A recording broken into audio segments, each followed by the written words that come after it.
ఎలా ఉన్నారు అందరూ?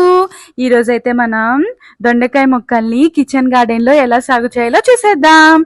దానికోసం అయితే మా మామయ్య గారు ముందుగా దొండకాయ మొక్కల కాండాల్ని తీసుకున్నారనమాట.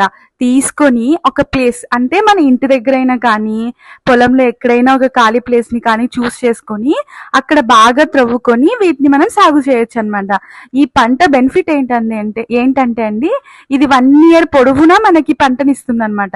దాన్ని మనం ఇంటి కోసమైనా వాడుకోవచ్చు, లేక చిన్న చిన్న కూరగాయల వ్యాపారాలు చేసుకునే వాళ్ళకైనా చాలా యూజ్ అవుతుంది అనమాట. ఇలా అక్కడ త్రవ్వుకొని ఆ కాండాలను పెట్టి దానిపైన మన్ను పెట్టి నీట్ గా మా మావయ్య గారు ఎలా చూపిస్తున్నారో వీడియోలో అలా కప్పెట్టాలి, నీట్ గా కప్పాలి. ఈ దొండపాగులు 2 months లో మనకు క్రాప్ వస్తుంది అనమాట.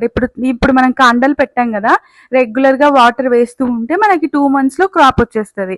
ఇది చాలా హెల్దీ కూడా అండి.